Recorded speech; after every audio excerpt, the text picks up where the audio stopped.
Hi, everybody. This is Nannette Kennedy with Humanity's Team and the Evolution Revolution.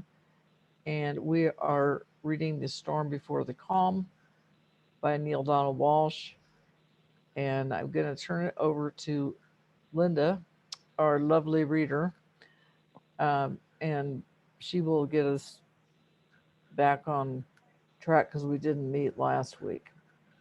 Thank you. Over. And then the week before, we didn't read. We just Right. talked. Right. So where we are is we're in conversation 20, but we didn't finish that conversation. So we're on page 150, which just, by the way, we're about 56% through this book. What chapter is that? 20. 20. Sorry. Let's see. Yeah, they call them conversations as opposed to chapters, but that's the nearest marker, and then you have to fast forward through it till you get to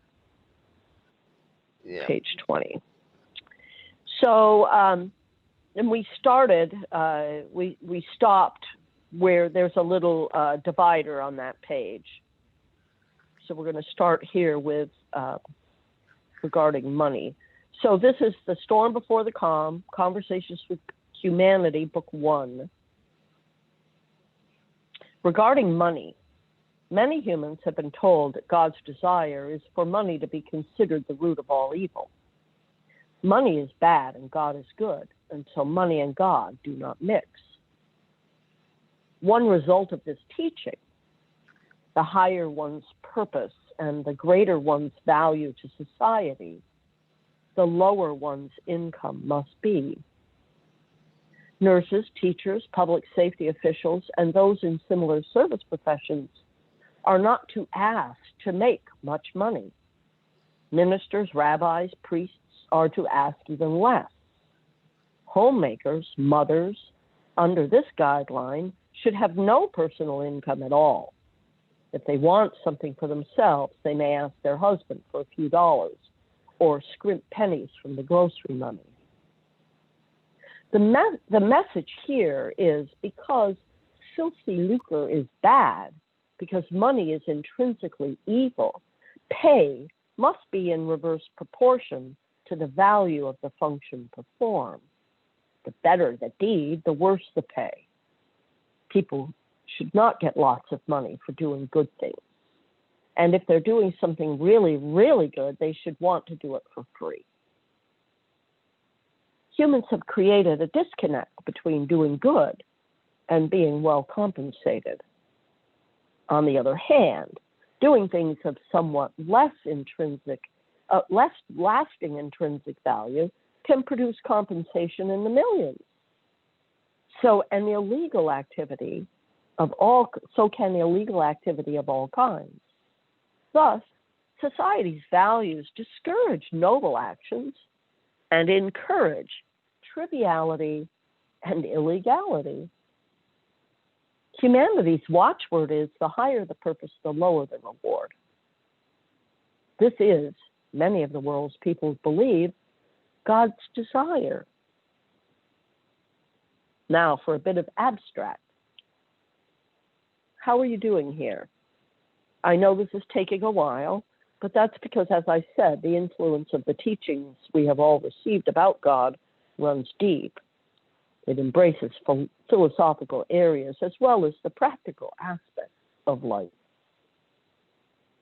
Even though the following final topics touch upon concepts that we may think we'll encounter only in the abstract, the fact is that how we think about these abstractions affects and creates our concrete moment-to-moment experience. Regarding free will, many humans have been told that God's desire is for human beings to have free will. Thus, they may determine and decide for themselves which of the ultimate outcomes, heaven or hell, they wish to experience after their death. They may do so as they choose any moment, at every juncture. They are not restricted in any way. Humans have been told that God has granted humanity this free will so that humans may freely choose God, freely choose God's way, and freely choose to be reunited with God in heaven. In other words, they may freely choose to be good as opposed to being forced to do so. God wants humans to return to God by choice. No one should be required to do so.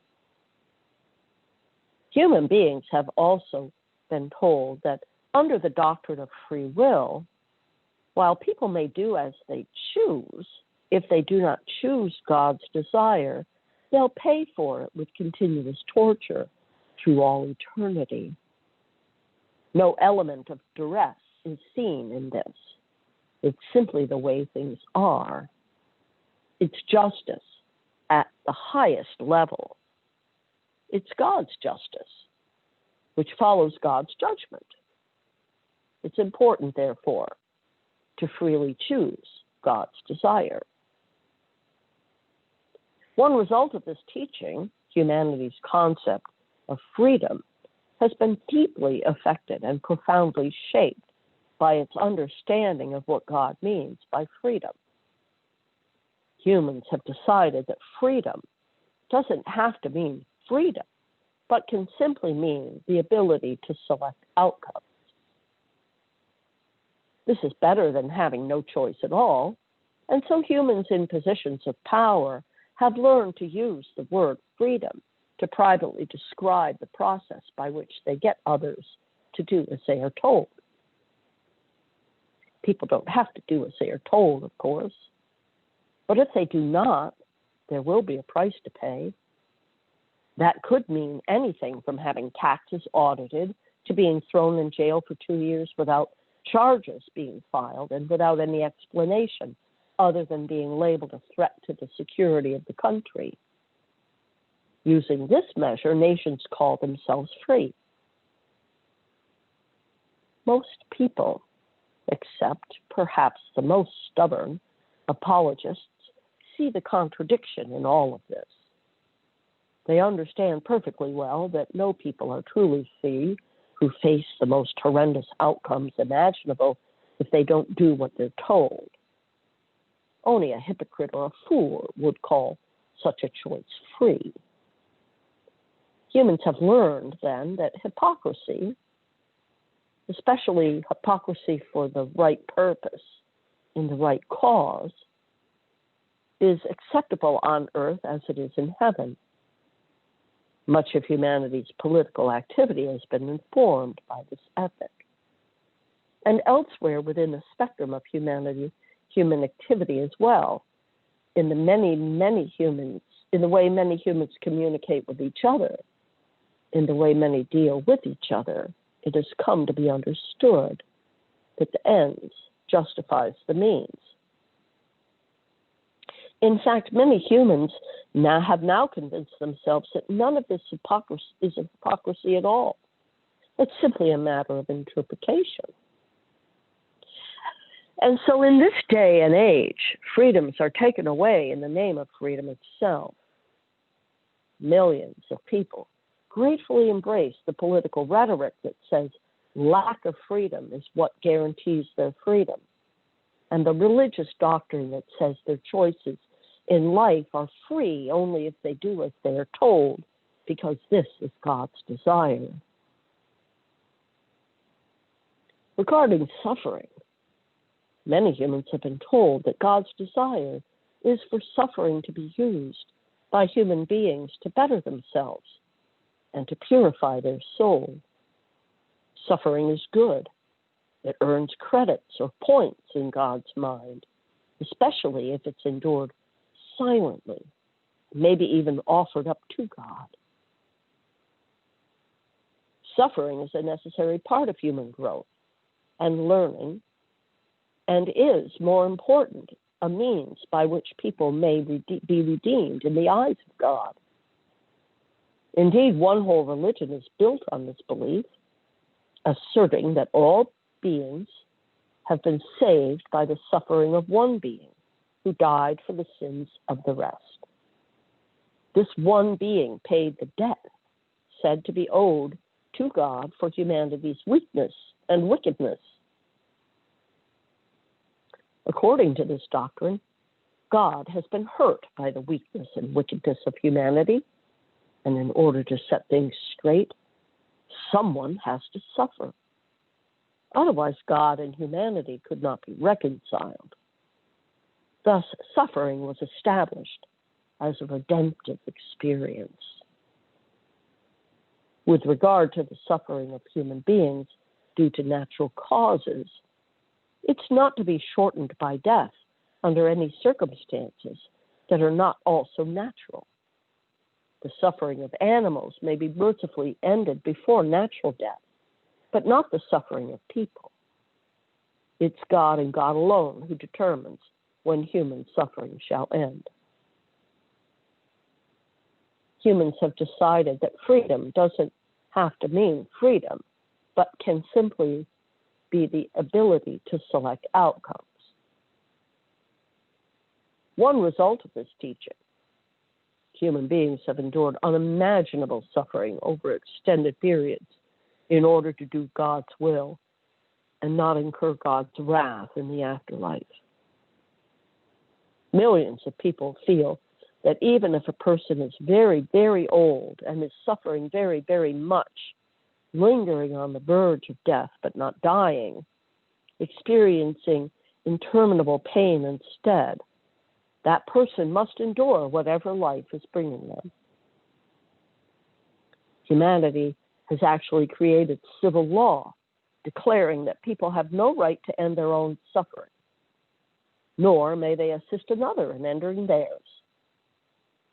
However anguishing it may be, however otherwise hopeless a life may have become, the suffering must go on.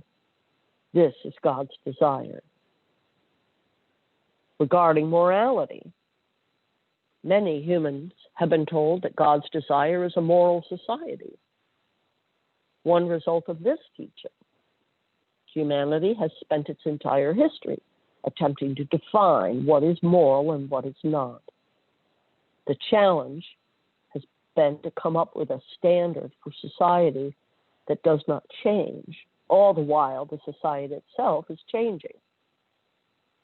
To find this gold standard, many societies have turned to God or Allah or Yahweh or Jehovah or whatever other name they have used to designate deity, and have relied on their understanding of God's desire. Many centuries ago, God's preferences in this matter were given a powerful label. They were called natural.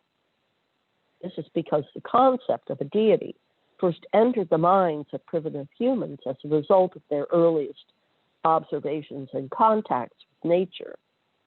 Here was something bigger than they were, something they could not control, something they could only stand by and watch, hoping for the best. Hoping for the best soon transmuted into what the world would now be called praying. Whoever and whatever this deity was, early humans reasoned, it was deeply connected with nature, and nature was an expression of it. In most human societies, it's not an individual's actual experience, but the society's definition of it that determines its morality. And so humans created gods representing the sun, moon, and stars, the weather, crops, rivers, the land, nearly everything, in hopes of getting some control over things, or at least getting some communication going with whoever did have control.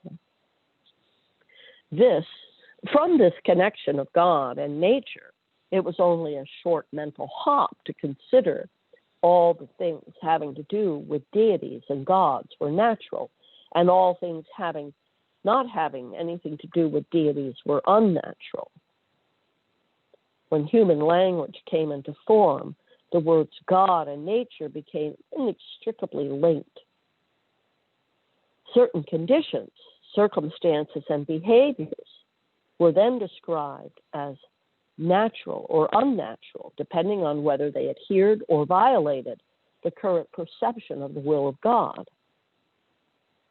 That which is unnatural has in turn come to be described as immoral, since it's not of God and cannot therefore be God's desire. The circle thus completes itself. Anything that is not considered natural is considered immoral. That includes all unnatural abilities, powers, behaviors, and even thoughts. The idea that God's desire is what is natural, and that what is natural is what is moral, has not been a perfect measure, but it has been the best that humanity has been able to do in the search for an unchanged standard. It's for this reason that humanity has been loath to change its ideas about God's desire. Changing those ideas changes the gold standard of human behavior. Behavior is the currency of human interaction. Belief about God's desires gives value to the behavioral choices of humans, just as gold gives value to the pieces of paper called money.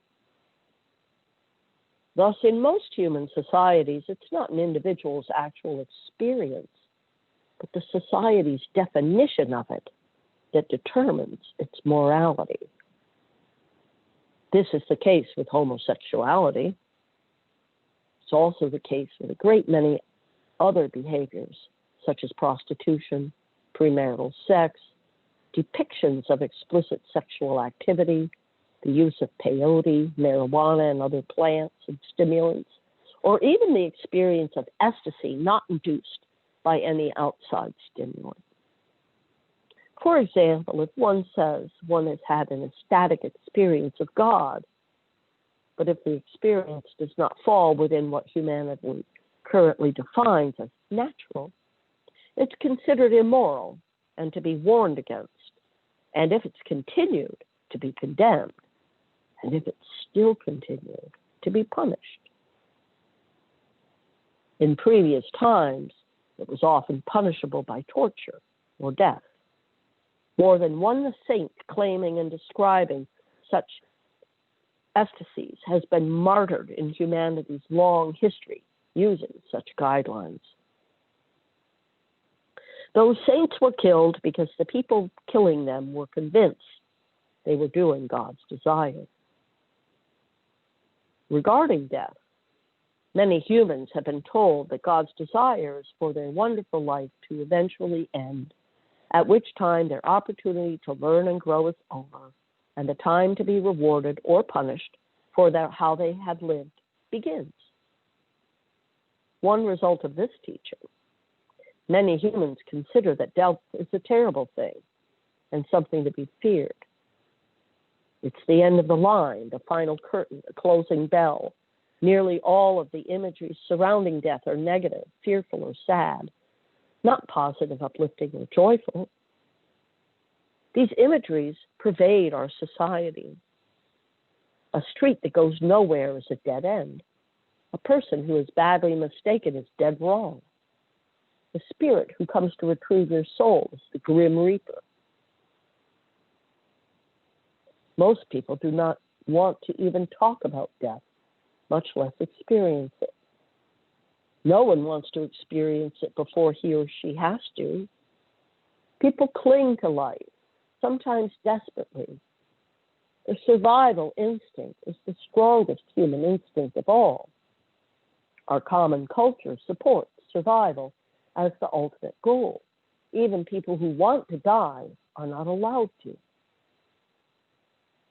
On the other side of death, many people feel certain is the final judgment. If you have not been good, it's at this point that you'll go to hell. Your payment for all your sins in this way is God's desire. Humanity's list of God's desires is very long and covers many other areas of human experience not discussed here. As I've noted, the list forms the basis of innumerable civil laws, cultural traditions, social mores, and familial customs that touch all human beings. So what do you think about what you've read here? With allowances for a few exceptions in wording here or there, or a slight difference in interpretation, is this basically what you remember being taught about God's desires, about what God desires, seeks, and requires from humanity? Some of the ideas here first appeared in my book, What God Wants, a publication that I hoped might sponsor some changes. Alas, not much, if anything, has changed in the cultural story that many people have been continuing to tell their children around these topics since that time. This is part of what made me very clear that for changes to occur, I mean large-scale changes, more must happen than a single book being published. An entire global conversation must take place, and then out of it, a worldwide movement. What is needed is the gentlest revolution, hence now the conversations movement. Points I hope you'll remember. Separating God's desires into categories, we see with frightening clarity the stories we have created and that billions of people continue to live by.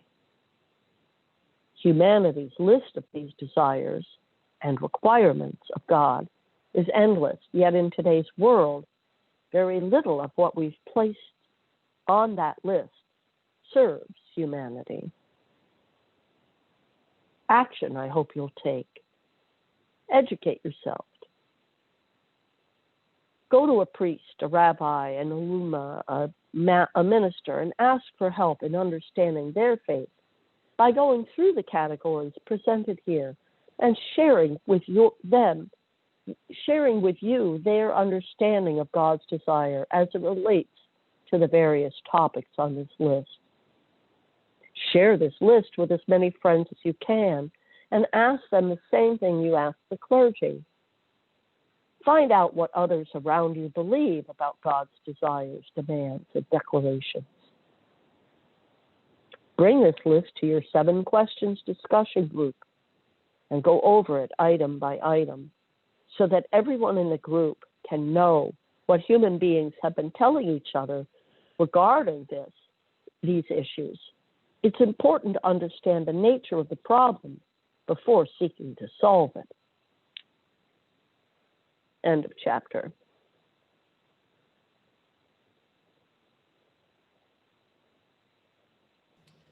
Thank you. Well, who would like to start?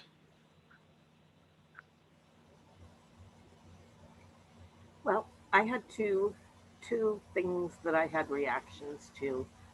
Um, the first one is, you know, in the beginning, yes, they created gods of the sun, the moon, the stars, the harvest, this and that, and God was nature.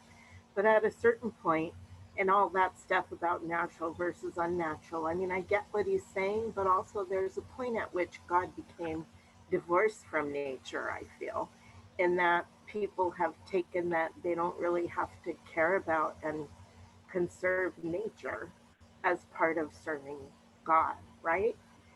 That sort of became actual nature. Like they talk about what's natural and unnatural, but actual nature has been left out of the equation, it feels to me.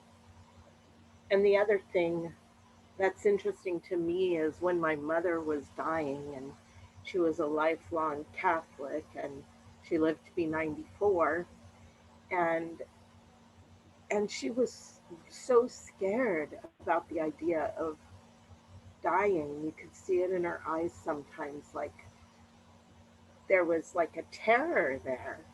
And I'm like, mommy, if you believe in a loving God, what are you so scared of? And the answer is hell and all of that. But it was so really interesting to me to see how scared she was because, by most accounts, she did everything right. She had her children and took care of us and, didn't do anything obviously wrong. Anyway, those are the things that hit me in this chapter. Thank you. I think, Mary, that my mom got a little bit rattled towards the end of her life too, and um, she used to literally carry around this little palm-sized crucifix, and she said that dying wasn't hard; it was the anticipation of it, you know. And so, and she went very peacefully when she went. Um, but I think because we're generally speaking as a society, we're taught to believe these kind of scary things. Um, I mean, even I was thinking about this when Linda was reading what part I don't know at the moment, but I was thinking about how when our dog got sick and they had to go put the dog to sleep, and I said, well, the dog will be in heaven or something like that. And my parents both, and it wasn't like they were jumping on me, they were just saying, but animals don't go to heaven. You know, they just die. And I remember thinking back then, that's weird. You know, everything that's living comes from God. You know, well, everything. Anyway, I'm rambling, but that's one of the things I was thinking about.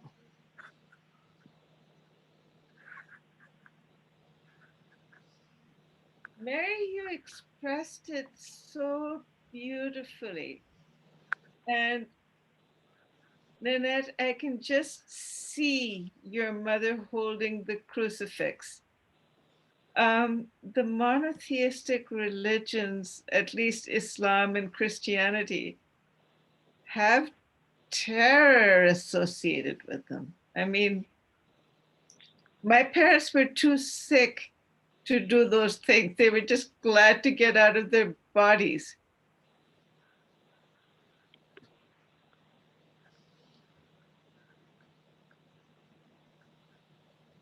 Yeah, I would like to share something also. I have told that before about my daughter, but it reminds me, of course, that coming so close to following somebody the whole way to dying. I mean, it is, we have made something that it's something crazy and it's not about life, but it's so, everyone who is born will will die. The body will die one day.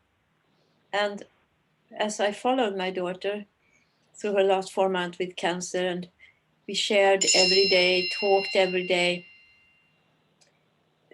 she shared the whole process so closely.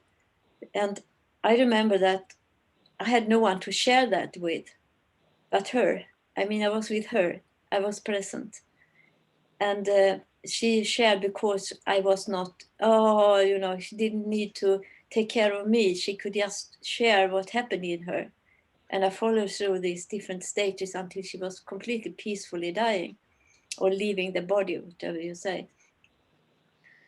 And in a way, I did that with my mother as well. And my daughter only became 33, but my mother became almost 99. So that's really a difference. But they both died peacefully. And my mother said, now I am on the way. She was, now I am on the way. And I said, how does it feel? Unusual. And then she didn't say anything more. But she was very peaceful. And my daughter was sitting, looking into my eyes on Mother's Day in the morning when she died. And it was such an energy. And she told me she was not afraid. She said, it's worse for those who I leave.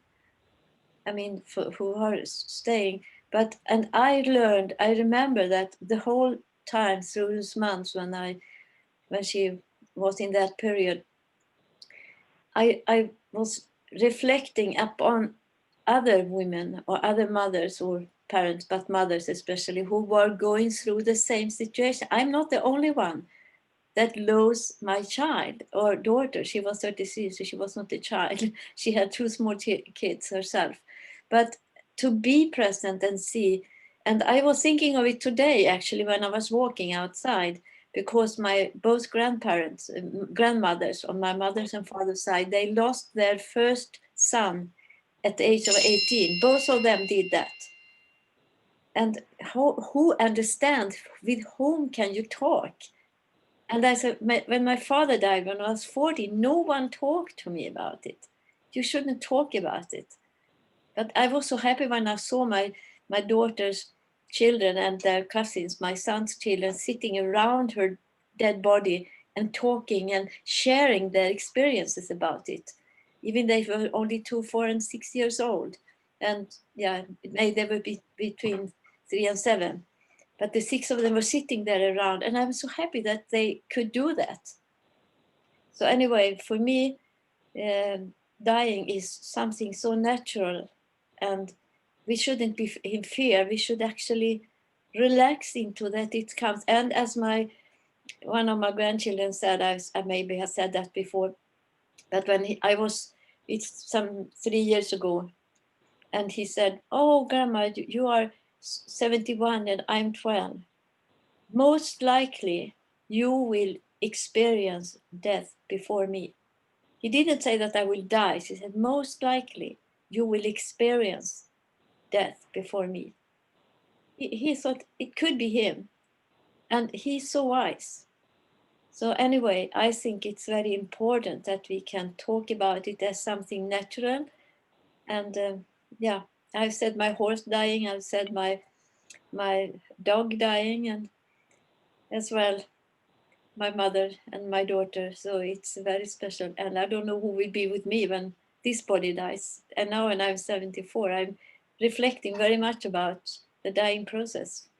I'm not scared, but the only thing that scares me is that I wouldn't have had cleared up everything, all my things. So my sons have to take care of that. I want to be out of all that. I would prefer to sit out somewhere in the forest. Yeah.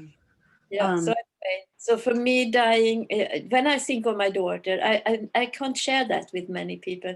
When I think of her, I feel so much gratefulness, and that we were so connected, and that I could experience her life in the way. And I know when there was the Sufis going and asking her for advice, they ask people who are dying for advice in life.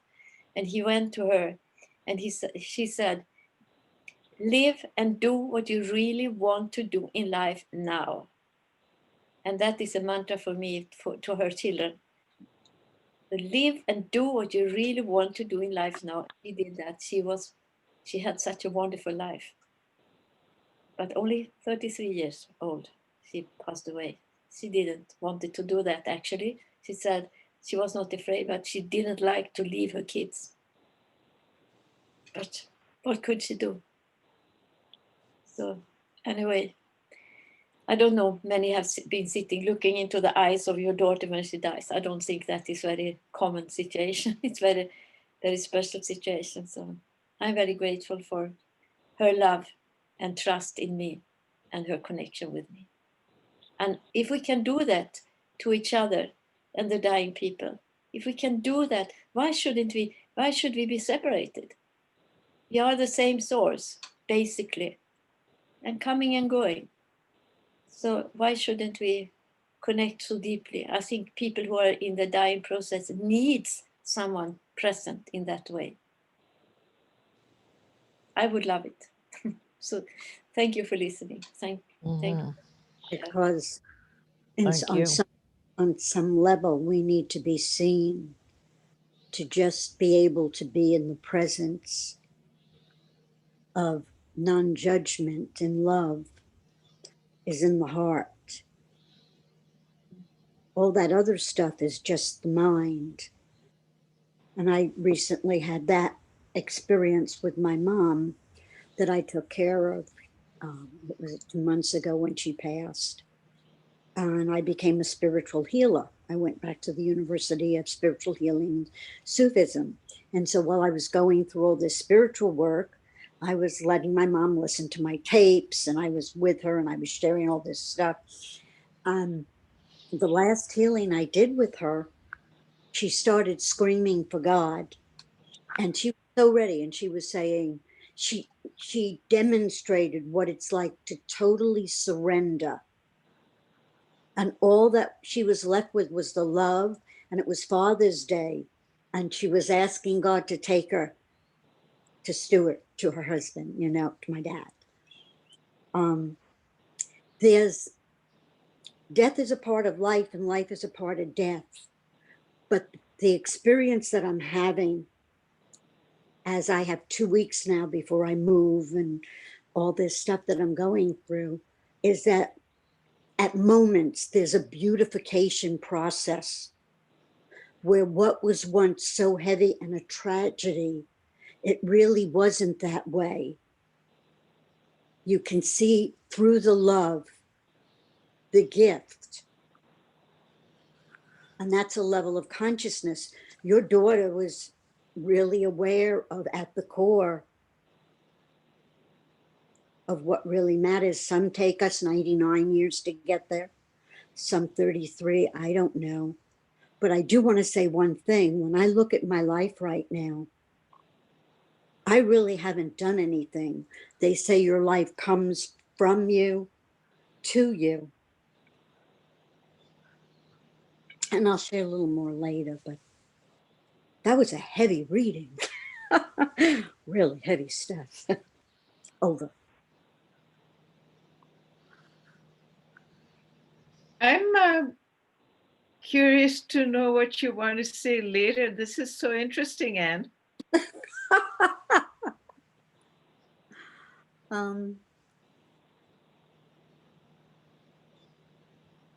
I don't know. That's why I said later. There's nothing right now.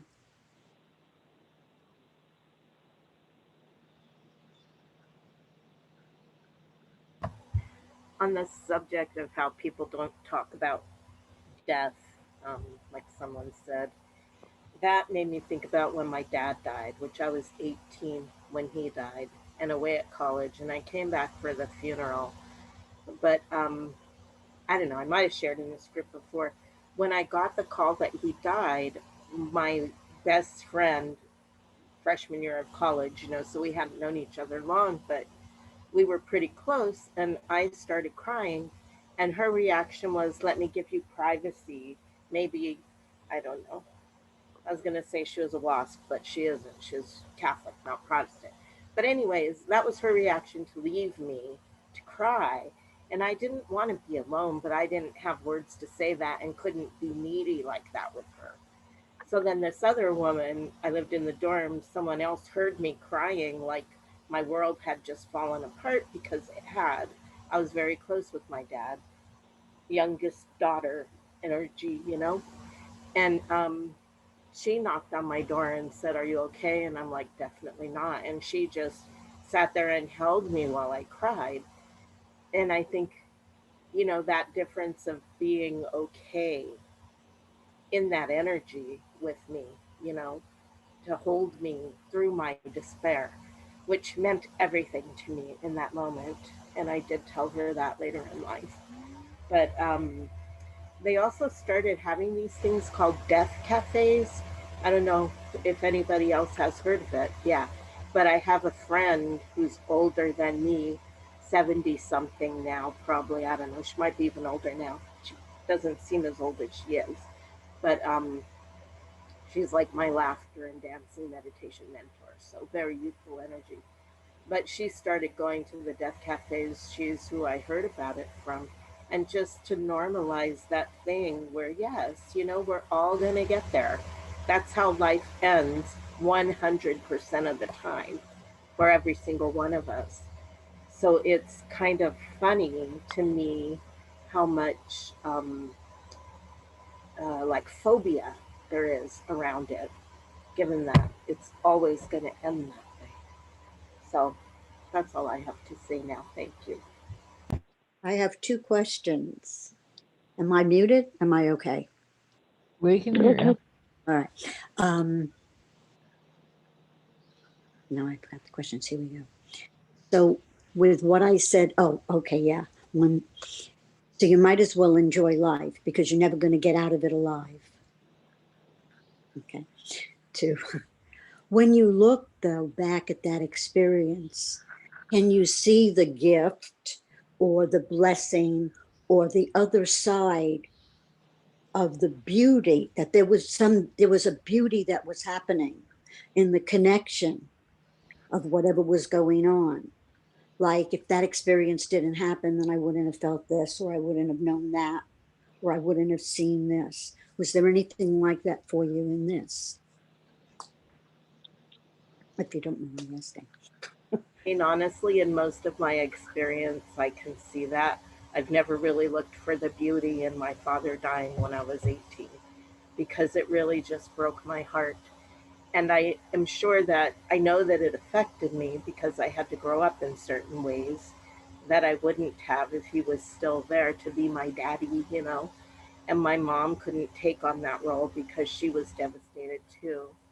My father was very good at being the rock, the strong protector. And truthfully, my whole family fell apart. And, you know, there was no obvious good that came from it. There was a lot of obvious not good that came at the time.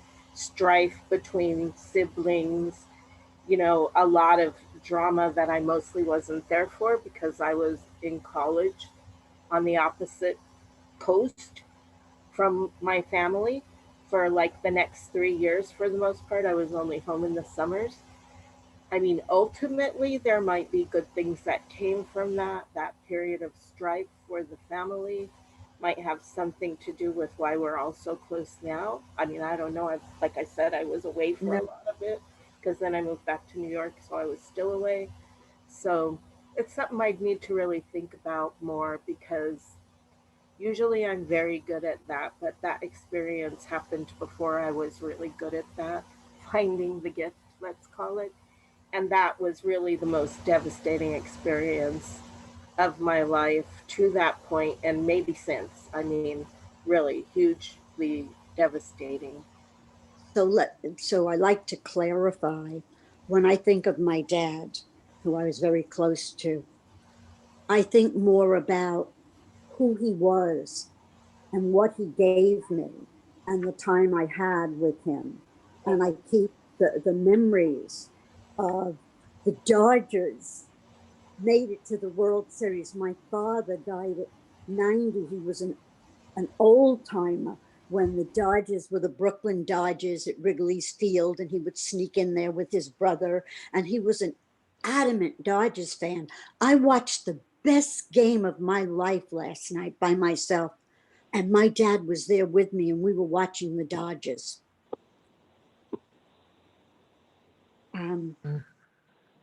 So that's kind of what I. That's easier to do with my mother, who died at 94 when I was a lot older. You know, my dad died when I was 18, my freshman year of college, and he was only like 63, which is barely older than I am now. So it was a lot harder to find the gift. I'm sure there's gifts, and I could find them if I think about it, but it's different. Thank you, Mary, for sharing that, because that is also a mirror for me, because I was 14 when my father died. He was only 45, and he was the protector, and he was everything for both me and my mother, and I had no siblings. And my mother didn't understand that I was there missing him. She was so occupied by her situation. And then 2 years later, she remarried with a man who was not good at all to me. Oh. So I stayed there for 2 years and I moved away. So I have been taking care of myself. And then when my mother divorced him after 4 years and moved to her brother and so on, and then I have taken care of her. I always took care of her so she could be with me wherever I was and live where I lived and be with my children and so on. So anyway, I can see that when my father was he was a cliff in the family and in our the whole area of people around, everyone loved him. And I could never dream of that he would be going away. And he said to the doctor when he was almost dying that he wanted to follow, I want to follow my daughter. And he couldn't choose it because he died in this flu that went in, the Asiatic flu. Oh. That was in 1959, I think, or 57 or 89, I don't know. So he died 1960. So, I mean, I had no one to talk to, so I can understand what you said, what to do. No one could understand, and I had to go inside and take care of myself. And for some process went deeper. So I came into some kind of meditative state naturally, and that saved me. So I didn't talk to anyone about it really. So, and I remember when my daughter was dying, my mother lived in the same house, and when she talked about my father all the time, and I said, because she went through that when my daughter was going through the dying process, that was her first granddaughter, a grandchild, and then I said to her, but Mom, it was my dad. And she looked at me, that was my husband. She couldn't understand that I had gone through something. So, oh, it's situations, but I have a good feeling in my heart, and I thank my father for what he gave during the years. That I have so many beautiful memories of him. He was a magician, so he was a very fun person. It's interesting when you have. My biological dad died when I was 8. My second dad, who was a wonderful man, died when I was, I think like 33 or 34. And it's funny how we put our parents in these slots. You know, it's like, well, she's going through the mom mourning or the dad mourning, or she's going through husband mourning, whereas I'm going through father mourning. And I tried to be there for her. And this actually is just prior to probably a week or so before he died. And he didn't want to be in the hospital, so he came home. And he was still up and about until like the last couple of days. But I remember and I was trying to be so adult for my mom and really be there for her, because this was the second husband she was be losing. And my mother was sitting at the kitchen table and she had her head down like this. She had a cigarette in her hand. And she all of a sudden went, I wonder if the doctors found the lump in his testicles. And I looked over at my mother like, how would you know about that? And my mother took a big little drag off of that cigarette, blew it, and said, I'm married to the man. How do you think? And I remember thinking, much information. You know? I didn't need to know that, Mom. And that was the moment for me where I was thinking, we are thinking about this in two different ways. You know, I was thinking of it as like, oh great, I'm going to be without a dad again, and he always called me babe, and he loved the fact that I was a dreamer. And those weren't the things that my mother did. My mother loved me and showed it in different ways. But um, I think that it just depends where we are in life. And I think Mary, somebody said, you know, nobody gets out of here alive. And it's funny because sometimes I think I will. And that's just the silliest thing because I know that's not true. But sometimes it gives me a passing moment of comfort, you know, and I just. Except that it is true, Nannette. Well, Exactly. you'll leave your body behind, but you Right. will. It is true, and that's the Exactly. real key. That's what I was going to say. I'll shut up and let you talk, Linda. Thank you, Mary. You know, I get what you're saying, but I'm talking about the actual process of that last breath as a human in our body form. That part scares me. You know, that it's like, okay, if I could just skip over that and be on the other side, I'd be great. Um, and I that, don't think it needs to scare you, right? I'm not trying to take your scare away, but I don't think it needs to scare you because I can tell you. So I did it in reverse, and I don't see how doing it in reverse is going to be any different, right? Like I took a first breath, but I was here before that. I was conscious before that. I have all these memories from before that. And I wasn't breathing. I wasn't breathing this air. I wasn't breathing.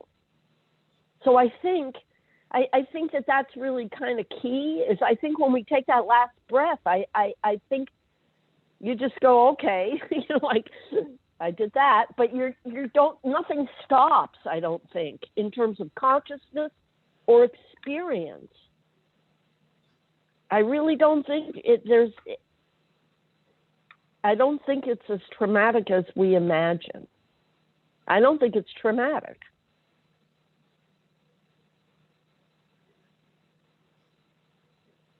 Let's do the meditation. oh, yes, let's. Lord God, this is amazing that we all agree with what Linda just said. We are eternal, and that last breath, like the first one, is something the soul is entirely aware of. Some people like Linda have consciousness from before. Those of us who don't are now being elevated because of the very rapid evolution of humanity from 3D to 5D. So stuff's coming that we have no clue about. And here now, as a group, we're telling you in advance, thank you and bring it on. Amen.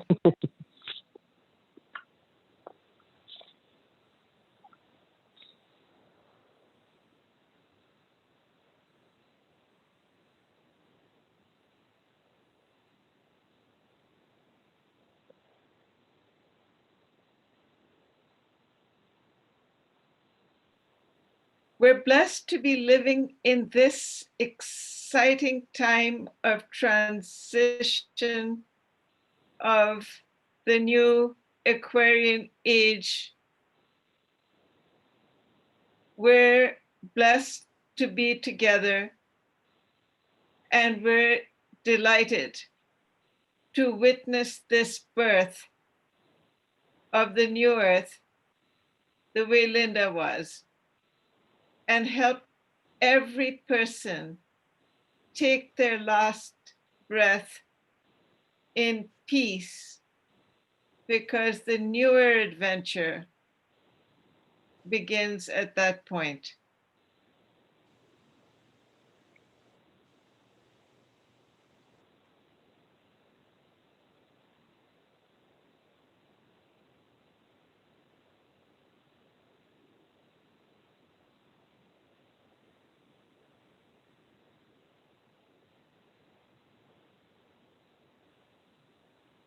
And the adventure of the rest of the day begins now.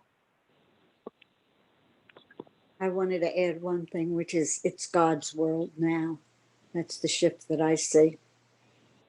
It's always been God's world, and I'm just glad that you brought it up, though. We thought it was ours. I remembered.